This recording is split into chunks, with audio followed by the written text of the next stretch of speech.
Here are some details for a 10-hour long-form original title, Crimson Shadows. It's a cinematic epic set in New York City. Ex-cop turned pie, Ethan Cross is haunted by a case gone wrong 3 years prior, where his partner was killed and the main suspect got away. Now, he gets a visit from Isabella Reed, a mysterious nightclub singer who seems familiar, though he can't quite place it. She's actually been secretly working for ruthless mafia boss Victor Kane as a singer at one of his clubs, unaware that she's in danger. Ethan witnesses her slipping secret messages to her contact and becomes intrigued.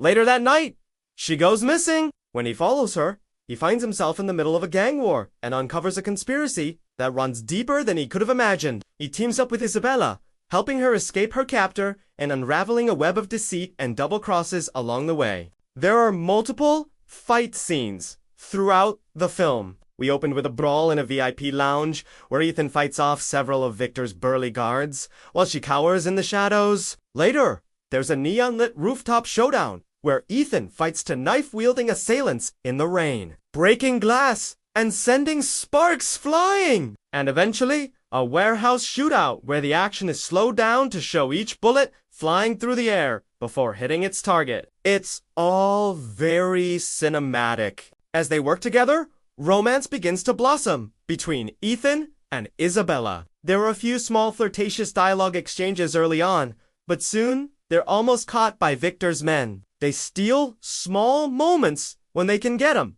A quick kiss here, a caress there. But it's clear that there's a strong connection between them. An unexpected ally appears in the form of Isabella's Tex-A-V friend, Gina, who hacks into the city's security cameras to help Ethan and Isabella evade Victor's goons. There's also a flashback revealing the tragic case that led Ethan to leave the force, along with a heart-to-heart, where Ethan opens up to Gina about his feelings for Isabella and why he's so determined to bring her home safely. But there are many twists and turns ahead. Someone Ethan thought he could trust, his former police partner, is revealed to be working with Victor. There's a dramatic chase through dark, rainy streets and onto rooftops where Victor's men try to capture Isabella. But she manages to escape, blaming herself for putting Ethan in danger. However, Victor gets the upper hand at the end of this episode and takes her away, leaving Ethan desperate to save her. In the next episode, he comes up with a daring plan to rescue her and infiltrates Victor's inner circle. But just when it seems like all hope is lost, Isabella uses her charm to fool Victor's men and they manage to escape in a thrilling car chase across the Brooklyn Bridge. They drive over the East River and engage in a shootout with Victor's men near the harbor. The action is fast-paced and exciting as they try to get away. Despite being in danger, Isabella reveals that she trusts Ethan, something she has never said to anyone before. Next, we learn more about Ethan's past and the case that made him leave the police force. There are flashbacks to a previous mission where he and his partner take Isabella's sister, Nico, hostage to lure out Victor. The operation goes awry and his partner is killed, leading to Victor's escape and Ethan being suspended. Feeling guilty and betrayed by the system, he resigns and becomes a private investigator. Meanwhile, Isabella is taken to a safe house under Victor's watchful eye. She trains briefly with Ethan in combat skills, learning how to throw punches and defend herself. And there is a small side plot where we see that Victor's right-hand man, Sal, is starting to question his boss's methods and secretly betrays him.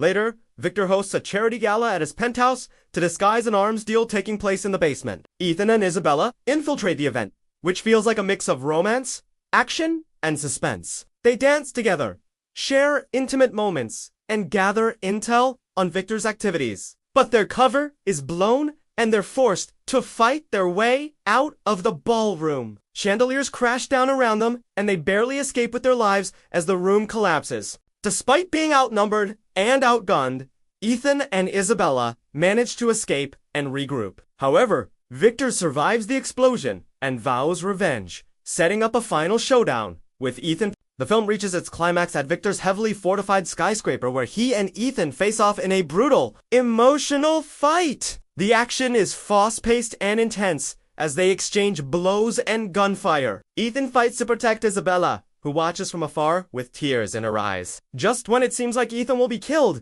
she hacks into the building's security system and causes the lights to flicker, giving him the opportunity to strike a fatal blow. Victor falls to his death, his body tumbling over the edge of the roof. But the drama doesn't end there. Isabella is seriously injured and falls to her death. However, Ethan catches her mid-fall, hanging on to her for dear life. He carries her down from the roof and performs mouth to nose resuscitation, desperately trying to keep her alive. And she does live. As Victor's empire crumbles, we see that his men are starting to turn on each other, revealing the extent of his betrayals. There's a huge shootout as the remaining members of his syndicate fight for control. Meanwhile, the police move in to clean up the mess and make arrests. In the end, Ethan and Isabella stand on the Brooklyn Bridge. As the sun rises over the city skyline, they hold hands and lean against each other, grateful to be alive and finally free. The city stretches out behind them, glistening with the promise of a new day. The score swells and the camera pans away, leaving the audience with a sense of hope and optimism. And that's a basic breakdown of the full 10-hour story. Let me know what you think in the comments below. Would you watch this 10-hour epic? Thanks for watching!